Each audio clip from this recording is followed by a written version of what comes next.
دویم نقصان چې د انسان په زندگی باندې د ګناو داسته هغه دا دی چې الله د یو انسان رزق تنګوي. ته ګناه کوې، خاص کر هغه کسان چې په زنا اخته دي یا په بدنظري اخته دي یا په نورو ګناوړو ګناه کبیرو باندې اخته دي، الله جل جلاله پر دې کسانو باندې د رزق تنګي راولي او دې ته یو سخت ژوند ورکوي. که درته وایم بعض اوس خلک خدا رقم دي نصیحت قبلوي نه وجوهات ته لاړ شي، دی به دا وایي چې مولوي صاحب موږ ډېر ګناهګاران دي، ډېرې پیسې لري. دا څنګه دی؟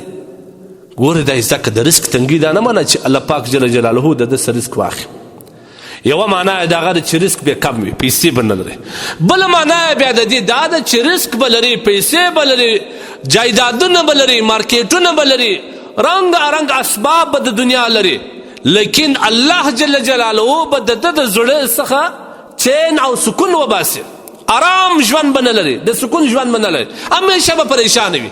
چې ورته وګورې سره د دومره جایداده، سره د دومره موټرو، سره د دومره خادمانو، سره د دومره مارکیټو، جایدادو، پیسو، دی چې ناسې لاس به در زنې ولي په سوچو فکر کې به ناست وي، هسې به عجب به وي. د دنیا ټول غمونه به پر ده باندې مسلط دي. دا ګناه و اثرات